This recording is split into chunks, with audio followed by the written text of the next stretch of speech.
আমন্ত্রণ আপন ভুবন অনুষ্ঠানে। আজকে আমাদের যে অতিথি তাকে নতুন করে পরিচয় করে দিচ্ছিলাম। গত পর্বে আপনার তার অনেক গল্প শুনেছি। আমাদের সাথে আছেন আমন্ত্রিত অতিথি নোলক বাবু। তিনি ছিলেন তোমাকেই খুঁজছে বাংলাদেশের সেরা কণ্ঠশিল্পী। আজকে কেমন আছেন ভাইয়া?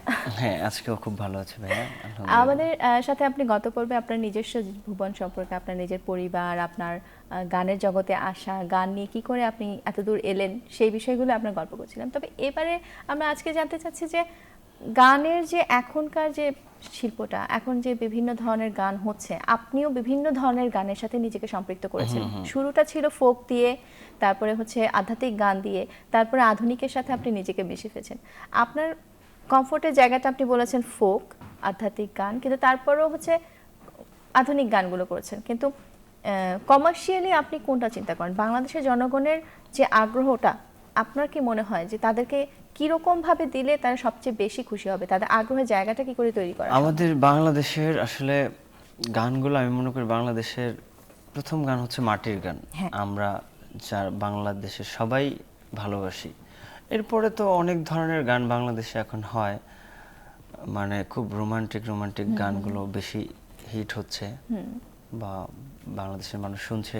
এরপরেও কিন্তু আমাদের শেকড় যেটা, আমাদের মাটির গান যেটা, আব্দুল আলিম বা আমাদের এই যে ফোক, ফোক হচ্ছে আমাদের মাটির গান আমি মনে করি, আধ্যাত্মিক। আর আমি আসলে বাংলাদেশের মানুষ যে ধরনের গান চায়, শ্রোতারা যে ধরনের গান চায়, ওইটার উপরে বেস করে আমি সামনে কাজ করতে চাই। ওই ধরনের গান আমি বাংলাদেশের মানুষকে উপহার দিতে চাই। কিন্তু আপনিও কিন্তু, আপনি যখন গান শুরু করেন তখন আপনার বয়স ছিল মাত্র 18 বছর। এই মিডিয়াতে আপনি এসেছেন 18 বছর বয়সে। তখন আপনিও একদম নতুন প্রজন্মের মানুষ, কিন্তু আপনি নতুন প্রজন্ম হওয়া সত্ত্বেও আপনি কিন্তু একেবারে মাটির গান, দেশের গান, দেশাত্মবোধের যে গানগুলো গিয়েছেন। কিন্তু এখনকার নতুন প্রজন্মের আগ্রহের জায়গাটা কিন্তু একেবারে ভিন্ন। দেখা যাচ্ছে এই যে ফোক সংটাকেই ফিউশন করে, নতুন ভাবে মেটালিক করে এগুলা প্রচারিত হচ্ছে। এই বিষয়ে আপনার মতামত কি? এই বিষয়টা অনেক ভালো, এটা তো অনেক চেঞ্জ হয়েছে আমাদের বাংলাদেশের। আগে তো এরকম, এখন যে ধরনের মেশিন, যে ধরনের ইনস্ট্রুমেন্ট ইউজ হয়, ওই সময় এটা ছিল না। তো সবকিছু মিলিয়ে এখন আরো আপডেট, এটা অনেক ভালো, এটাকে আমি অবশ্যই অ্যাপ্রিসিয়েট করি।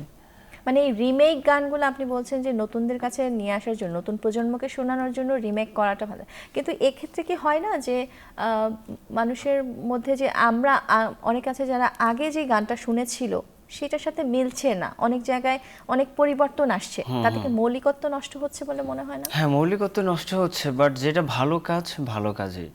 আপনারা ধরেন আমি একটা আগের পুরোনো দিনের গানের ভিতরে আমি ফিউশন করলাম, ওই ফিউশনটা যদি হয় এমন যে আগেরটা নষ্ট হলো, তাহলে এটা খারাপ। মানে ফিউশন করবে বা মিউজিক চেঞ্জ করে করবে, ঠিক আছে, কিন্তু ওইটার ভিতরে একটা ভালো লাগা থাকতে হবে। এবং অবশ্যই যেন যারা শুনবে খুব সুন্দর একটা টিউন, সুন্দর একটা মিউজিক শুনে। ফিউশন করাটা ভালো, কিন্তু একটু বেশি করাটা আবার ভালো না, এই আর কি। আর আমি বাংলাদেশের দর্শকদের বলবো যে আপনারা আসলে বেশি বেশি বাংলা গান শুনেন, কারণ আমরা বাঙালি। আমি বিভিন্ন কনসার্টে যাই, বিভিন্ন প্রোগ্রামে যাই, দেখি স্টেজে উঠেই আমাদের বাংলাদেশের অনেক শিল্পীরা হিন্দি গান শুরু করে দেয় পাবলিক নাচানোর জন্য। এবং সে একটা বাংলা গান গাইলে সে 6টা হিন্দি গান গায়। এই জিনিসগুলো আমি বাংলাদেশের মানে অনেক শিল্পীদেরকে বলবো, যারা আমরা হিন্দি গান বেশি বেশি গাই, হিন্দিটাকে অ্যাভয়েড করে আমরা বাংলাটা বেশি বেশি করি। কারণ আমাদের বাংলাদেশে অনেক গান আছে পাবলিক নাচানোর মতো। আমি এই জিনিসটা ফলো করি, যে কোনো প্রোগ্রামে গেলেই দেখি যে বিভিন্ন সিঙ্গাররা হিন্দি গান করতেছে। এই যে লায়লা মিলায়লা, তারপরে বিভিন্ন আইটেম সং যেগুলো আসতেছে, এগুলোই নিয়ে লুঙ্গি ড্যান্স, এগুলো তারা মানে নন স্টপ তারা করছে। আমাদের বাংলাদেশে কত সুন্দর সুন্দর ফোক গান আছে, কত সুন্দর সুন্দর নাচানাচির গান আছে, এগুলোকে অ্যাভয়েড করতেছে। তো যে কারণে আমরা বাঙালিরাই যদি হিন্দি গান বেশি বেশি গাই, বাংলাদেশে প্রচার করি, তাহলে স্বাভাবিক বাংলা গানের প্রতি আগ্রহটা অনেক কমে যাবে অনেক মানুষেরই। মানুষ এখন বাংলা ক্যাসেট খুব কম কিনে, হিন্দি ক্যাসেট বেশি কিনে। এগুলো টু মাচ। আমি মনে করি যে আমরা বাঙালি, আমরা বেশি বেশি বাংলা গান শুনলে, বাংলা গান স্টেজ আপ করলে, আস্তে আস্তে আমাদের ক্লোজ আপ ওয়ান যখন হয়, তখন কিন্তু হিন্দি গান মানুষ অনেক শোনা কমিয়ে দিয়েছিল। তো যেখানে আমরা যেতাম দেখতাম যে আমাদের সেই গানগুলোই বাজতেছে। তো এই জিনিসগুলো যেন সবসময় আমাদের বাংলাদেশে থাকে, এটা হচ্ছে আমার একটা মতামত এবং সবার কাছে এটা একটা চাওয়া। আপনাদের সময় যখন ক্লোজ আপ ওয়ানটা হয়েছিল তখন কিন্তু এইটাই বেশ পুরো বাংলাদেশে, পুরো দেশ জুড়ে বলা যায় যে বেশ বড় একটা ইভেন্ট ছিল বাংলা গানের উপর বাংলা একটা গানের উপর বাংলাদেশের যে মানে একেবারে আনাচে কানাচে থেকে, যেমন তোমাকেই খুঁজে বাংলাদেশের গায়কদের, কণ্ঠশিল্পীদের খুঁজে বের করে এনে এসেছিল। কিন্তু এরপরে কিন্তু আরো অনেকগুলো ইভেন্ট চলে আসছে, পাওয়ার ভয়েস বলেন, সেরা কণ্ঠ বলেন, আরো অনেকগুলো আসছে। এই জিনিসগুলো যখন আসতে শুরু করেছে তখন আপনার কি মনে হয় যে এত বেশি পরিমাণে যখন শুধু গায়ক বা গায়িকাকে খুঁজে বের করার চেষ্টা হচ্ছে, তখন কি ওই অনেকটা জিপিএ 5 এর মতো হয়ে যাচ্ছে না যে অনেক? আমি বলবো আসলে বেশি খাওয়ার চেয়ে কম খাওয়া ভালো, কারণ কথাটা এইভাবেই আমি বলবো যে একটা প্রোগ্রাম যদি ঘন ঘন করে, ধরেন আমি যদি 2 মাস 3 মাস পরে পরে একটা করে অ্যালবাম বের করি, এটা কিন্তু জনগণের কাছে ভালো লাগবে না। আমি কাজের মতো কাজ করবো, 1 বছর পরে পরে 2 বছর 5 বছর পরে আমার একটা অ্যালবাম আসুক, কিন্তু অ্যালবামটা হতে হবে অ্যালবামের মতো, গানগুলো হতে হবে গানের মতো। আমাদের কুমার বিশ্বজিৎ স্যার একটা কথা বলেছিল ক্লোজ আপ ওয়ানে, যে 10 বছরে 10,000 গান না গেয়ে 10 বছরে 10টা গান করো, যেটা সারা জীবন বাংলার বুকে বেঁচে থাকবে। এটাই হচ্ছে আমার কথা। আমি বলবো যে এরকম রিয়েলিটি শো যদি মানে 6 মাস পরে পরেই আমরা করি, বিভিন্ন চ্যানেল থেকে আসে, এটার ইমেজটা থাকে না। এটার আমাদের প্রথম ক্লোজ আপ ওয়ানের যে একটা ছিল, এটা আগ্রহ ছিল, মানুষের আগ্রহ মনে। ছিল। এরপরে তো আরো অনেক ধরনের রিয়েলিটি শো হয়েছে। এটা আমাকে অনেক অনেক দর্শকদের মতামত, এটা আমি বলবো না, যে আস্তে আস্তে আস্তে আস্তে এটা মানে আমেজটা কমে গেছে। তো এরকমই এক একটা, এগুলো করা ভালো, কম্পিটিশন অবশ্যই বাংলাদেশে আমাদের অনেক প্রতিভা আছে, কিন্তু এটা যদি গ্যাপে গ্যাপে যদি করে এই ধরনের রিয়েলিটি শো, আমার মনে হয় অনেক ভালো হবে, ঘন ঘন না করে। আচ্ছা, গ্যাপে গ্যাপে করলে পাবলিক, বাংলাদেশের মানুষ এটাকে 100% ভালোভাবে নেবে এবং তাদের সব কিছুই অনেক ভালো হবে। কারণ 6 মাস পরে পরে একটা রিয়েলিটি শো করলে ওই সিঙ্গার আসলো, কিছুদিন টিভিতে দেখালো, এরপরে আর সে নাই। বা পাবলিক যদি মাইকে ঘোষণা করে এখন আসবে এই শিল্পী, তাকে কেউ চিনেও না, এটা তো অবশ্যই একটা ব্যর্থতা। আমরা আরো গল্প শুনবো, তবে আপনার একটা গান দিয়ে আমরা বিরতিতে যাচ্ছি। দর্শক, বিরতিতে যাচ্ছি কিন্তু নোলক বাবুর গান শুনে। ওকে, আমি আমার নিজে সুর করা একটা গান করছি। এটা আমার এই ভ্যালেন্টাইনের একটা অ্যালবাম আসছে। অ্যালবামটির নাম হচ্ছে চাঁদের আলো, জি সিরিজের ব্যানারে। তো আমি ওই গান টাইটেল সংটা আমি শোনাচ্ছি সবাইকে। চাঁদের আলো আমার কাছে পানসে মনে হয়, যেদিন থেকে প্রাণের বন্ধু আমায় ছেড়ে রয়, যেদিন থেকে প্রাণের বন্ধু আমায় ছেড়ে রয়, চাঁদের আলো আমার কাছে পানসে মনে হয়, কিছুই তো লাগে না ভালো, সবই হইল পুরে কালো, কিছুই তো লাগে না ভালো, সবই হইল পুরে কালো, যত পারো আগুন ঢালো আর না প্রাণে সয়, যত পারো আগুন ঢালো আর না প্রাণে সয়, চাঁদের আলো আমার কাছে পানসে মনে হয়।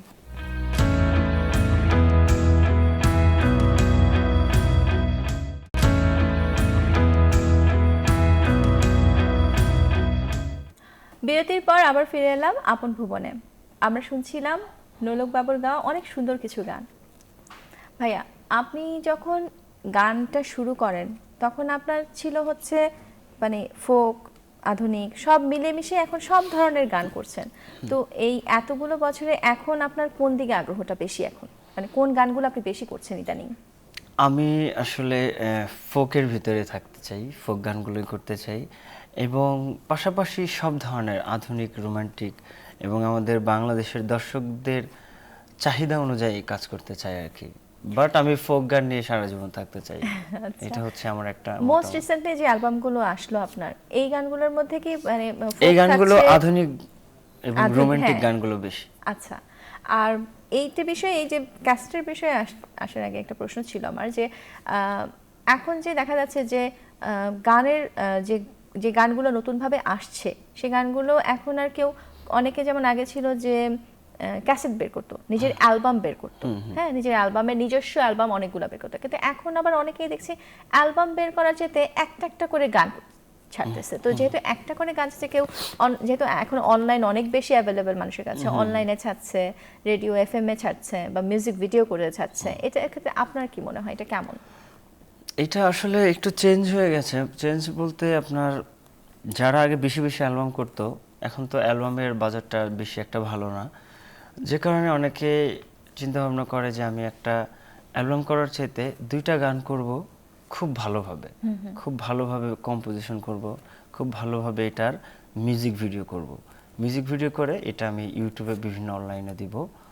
তো দেখা গেছে অনেক অনেক সময় ওই বেশি গান না করে যারা ভালো কাজ করে তারা খুব অল্প অল্প কাজ করছে, এবং এই কাজগুলোর ভিতরে ভেরিয়েশন আছে, এবং এই কাজগুলো মানুষের কাছে অনেক ভালোভাবে প্রাধান্য পাচ্ছে। তো এটাকে অবশ্যই আমি ভালো চোখে দেখি। কিন্তু অনেকে আছে যারা নতুন শিল্পী আসছে, তাদের আগ্রহ কিন্তু এখন ওই সিঙ্গেল সিঙ্গেল গান করবে না, অথবা কোনো মিক্স কোনো অ্যালবাম আসছে, সেখানে হয়তো নিজের একটা গান যাচ্ছে, কিন্তু দেখা যাচ্ছে আমরা যারা হয়তো বা কোনো একজন গানের শিল্পীর যে ভক্ত দর্শকরা আছে, ভক্ত শ্রোতারা আছে, তারা একজন শিল্পীর একক অ্যালবাম পাচ্ছে না।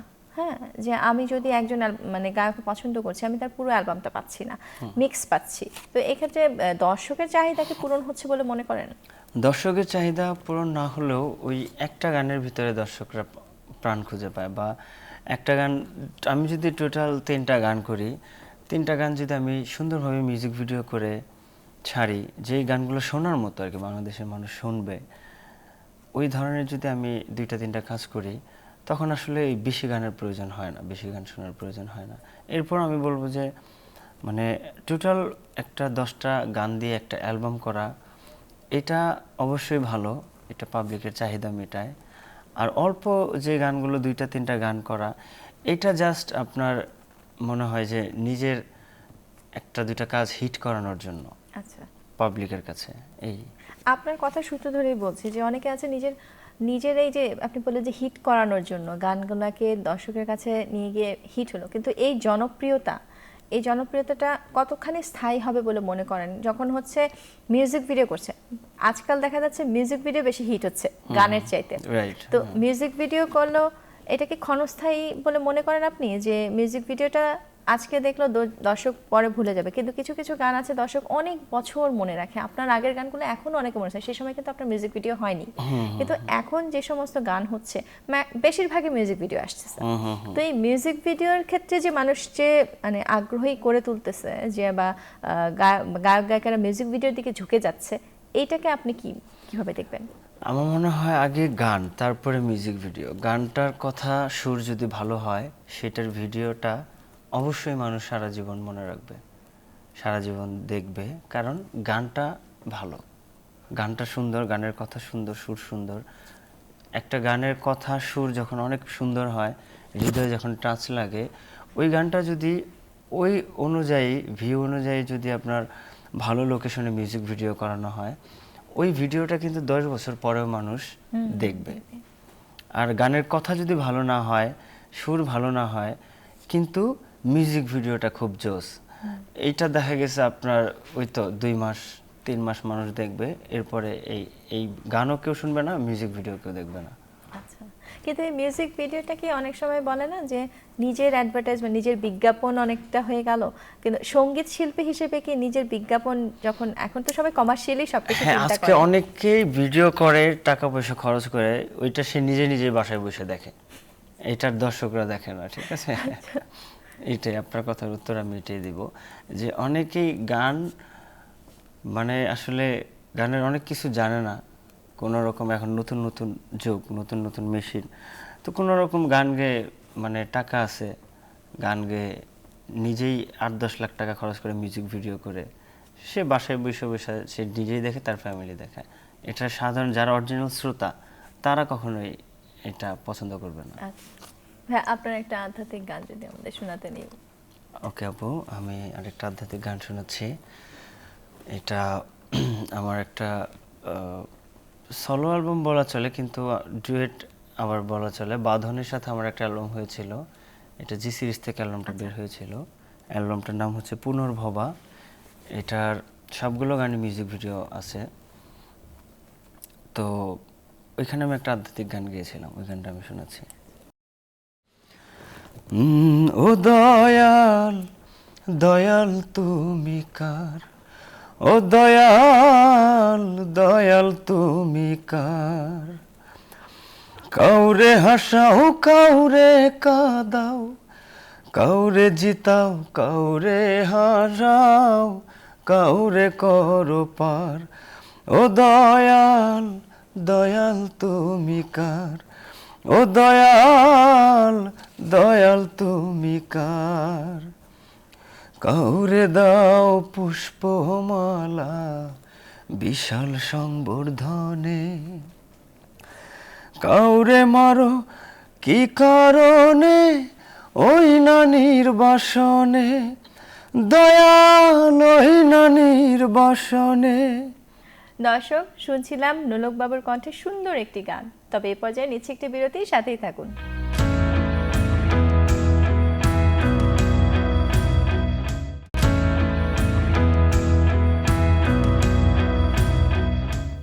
বিরতির পর ফিরে এলাম আপন ভুবনে। আমাদের সাথে আছে নোলক বাবু।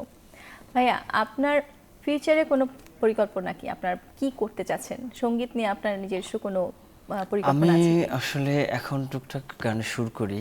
আমার ভবিষ্যতে ইচ্ছা আছে আমি অনেক ভালো একজন সুরকার হব, এটা আমার খুবই ইচ্ছা। আচ্ছা আর সেকেন্ডও হচ্ছে আমি একজন ভালো একজন মিউজিক ডিরেক্টর হব।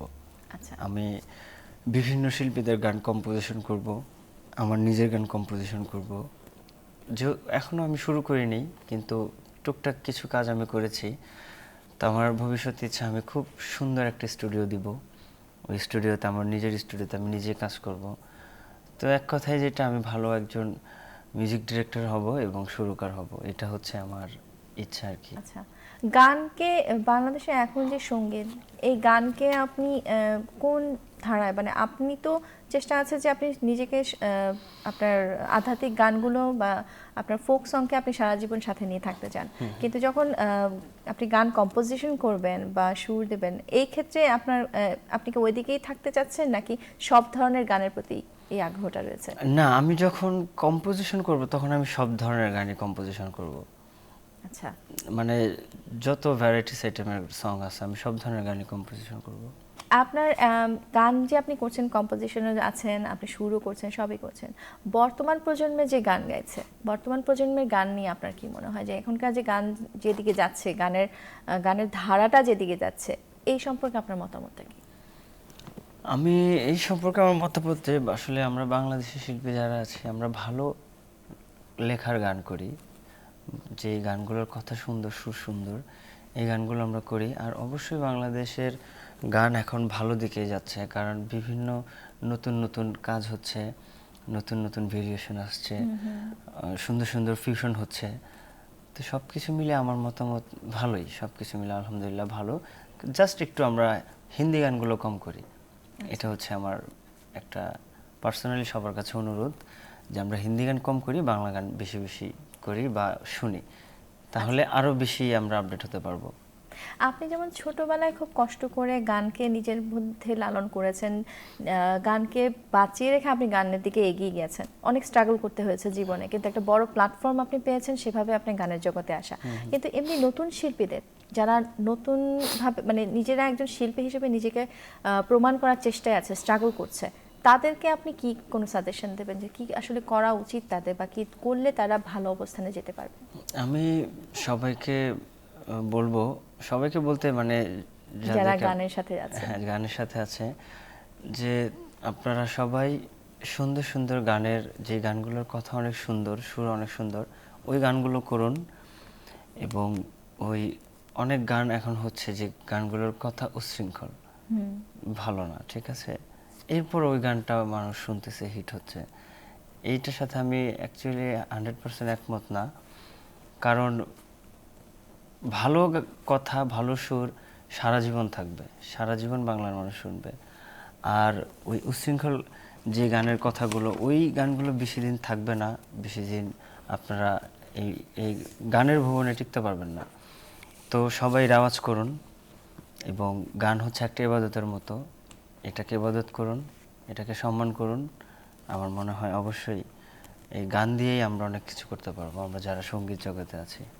আচ্ছা, আপনার জীবনে তো অনেক পাওয়া আছে, অনেক কিছু জীবনে পেয়েছেন, কিন্তু কোনো অপ্রাপ্তির জায়গা কি আছে যে এই জিনিসটা আপনার জীবনে পাননি বা আপনি পেতে পারতেন, বা এখনো কিছু করা হলো না, বা কোনো একটা কাজ করা হলো না, এরকম কোনো অপ্রাপ্তি কি আছে? আমার, হ্যাঁ, অপ্রাপ্তি এটাই আছে যে আমি অনেক সুন্দর করে, মানে আমার একটা স্বপ্ন, যেটা মানে কি বলবো, এটা আমার বিশাল বড় একটা স্বপ্ন, যেটা আপনি বলেন অপ্রাপ্তি।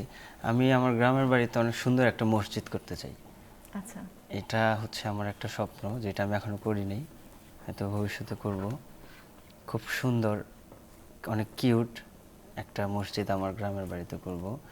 আর আমি অনেক সুন্দর একটা স্টুডিও করতে চাই। এটা তো আপনার হচ্ছে জীবনের স্বপ্ন, আপনি এটার যে আপনার ভবিষ্যৎ পরিকল্পনা, কিন্তু আপনার অপ্রাপ্তি বলতে আমি বোঝাচ্ছি যে আপনার এমন কোনো জায়গা আছে বা না পাওয়ার কোনো জায়গা আছে যে আমি এটা পাইনি, বা আপনার জীবনে এমন কিছু কি আছে যেটা আপনি পাননি বা আপনার করা হয়নি, এমন কোনো অপ্রাপ্তি? না, ওরকম আসলে কোনো কিছু নাই। একটা আছে, আহ, এটা হয়তো বা কখনো হবে না। আমার ওয়াইফের খুব ইচ্ছা ছিল একটা, আমার একটা মেয়ে বেবি হবে, ঠিক আছে। তো আমার 2টি ছেলে বেবি, আমার আর মানে প্ল্যান নেই বেবি নেওয়ার, তো এইটাই। আচ্ছা, আপনার বাইরে, দেশের বাইরে যখন গান করতে যান তখন সাধারণত কি ধরনের ইয়েতে আপনি গান, শুধু কি স্টেজ পারফর্ম হ্যাঁ, নাকি? দেশের বাইরে যখন আমরা যাই তখন আমাদের বাঙালি দর্শকই থাকে, তখন আমরা স্টেজ পারফরমেন্স প্লাস বিভিন্ন টিভিতে আমাদের লাইভ প্রোগ্রাম হয়, বাট স্টেজ শোটা একটু বেশি হয়। আর ওইখানে বাঙালি দর্শক থাকে, ফরেনিয়ার দর্শকও থাকে, তারা তো বোঝে না কিন্তু এনজয় করে অনেক। আচ্ছা, আপনার স্টেজ পারফরমেন্স করতে কিরকম লাগে? মানে অনেকে আমার বলে খুবই যে ভালো লাগে স্টেজ পারফরমেন্স করতে, আমার সবচেয়ে বেশি ভালো লাগে। কারণ আচ্ছা। যখন হাজার হাজার দর্শক থাকে সামনে, আমি গান গাচ্ছি, তাদেরকে দিয়ে গান গাওয়াচ্ছি, এবং আমার অনেক গানের সাথে তারা নাচানাচি করতেছে, চিল্লাপাল্লা করতেছে, এই জিনিসটা অনেক আনন্দের। আচ্ছা, আপনি তো সাধারণত ফোক গানগুলোই বেশি করেন, কিন্তু হ্যাঁ। আমাদের দেশে তো ফোক গানগুলো অনেক দেখা যাচ্ছে অনেক ক্ষেত্রে হারিয়ে যাচ্ছে, কেউ কেউ এই ফোক গানকে আবার নতুন করে গাওয়ার চেষ্টা করছে, কিন্তু আপনার যেহেতু মেইন আপনার প্রধান ভালোবাসাই হচ্ছে ফোক সং এবং আধ্যাত্মিক সং, আপনি নিজেও অনেকগুলো গান গেয়েছেন, তো আপনার কি এরকম কোনো পরিকল্পনা আছে যে এই গানগুলোকে হারিয়ে যাওয়া থেকে কিভাবে রক্ষা করা যায়, বা কোনো আর্কাইভ করা, বা এরকম কোনো চিন্তা ভাবনা কি আছে? আসলে আমি আমার সাইড থেকে আমি সবসময় চেষ্টা করব, মানে আমি যেই ধাঁচের গানগুলোকে পছন্দ করি সেগুলোকে ধরে রাখতে। আর আমরা আসলে সবাই সম্মিলিতভাবে চেষ্টা করলে অনেক কিছুই সম্ভব। ভাইয়া, আজকে আমরা অনেক গল্প করলাম আপনার সাথে, আপনাদের জানা অজানা আপনার জীবনের স্বপ্ন, আপনার আকাঙ্ক্ষা, অনেক কিছু সম্পর্কে, যেমন আমাদেরও আশা থাকবে আপনার এই স্বপ্নগুলো যেন পূরণ হয়। ইনশাআল্লাহ। আমরা আজকে বিদায় নিয়ে নেব, তবে যাবার আগে আপনার একটি সুন্দর গান শুনবো। আমিও দর্শকের কাছ থেকে বিদায় নিয়ে নিচ্ছি। ওকে। দর্শক, আজ আমাদের সাথে ছিলেন নোলক বাবু, যিনি তার কণ্ঠস্বর দিয়ে সারা বাংলাদেশের মানুষের হৃদয় জয় করেছিলেন। তার জীবনের অনেক আশা আকাঙ্ক্ষা, অনেক স্বপ্ন বিষয় আমরা জানলাম। আজ আমাদের পর্ব এখানেই শেষ। ভবিষ্যতে আপনার সাথে আবারও দেখা হবে। ভালো থাকুন, সুস্থ থাকুন। আমিও বিদায় নিয়ে নেই। আমার প্রিয় দর্শক সবাই, যারা এতক্ষণ প্রোগ্রাম দেখলেন, এবং সারা বাংলাদেশের মানুষ, সবাইকে আমার অনেক অনেক ভালোবাসা, শুভেচ্ছা। সবাই আমার জন্য দোয়া করবেন, আমি যেন গান নিয়ে সারা জীবন বেঁচে থাকতে চাই এবং গানের ভিতরে যেন থাকি। সবাই অনেক ভালো থাকবেন। আমি আমার লাস্ট গানটি শোনাচ্ছি। আমি আমার নিজের একটা সুর করা মায়ের গান আছে, এটা ভ্যালেন্টাইনে আসছে এই অ্যালবামটা, তো ওই গানটা আমি শোনাচ্ছি।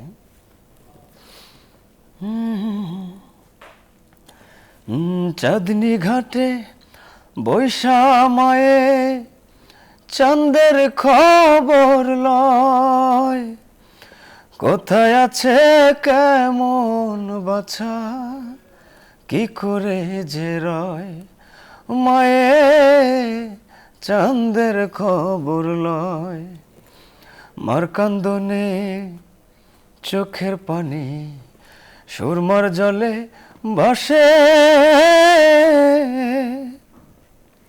ছোট ছোট বুলবুলানি মনের ভেতর আসে, মায়ের কেমন মনে হয় চাঁদের খবর লয়, চাঁদনি ঘাটে বৈশা মায়ে চাঁদের খবর লয়, কেমন আছে কোথায় বাছা কি করে যে রয়, মায়ে চাঁদের খবর লয়।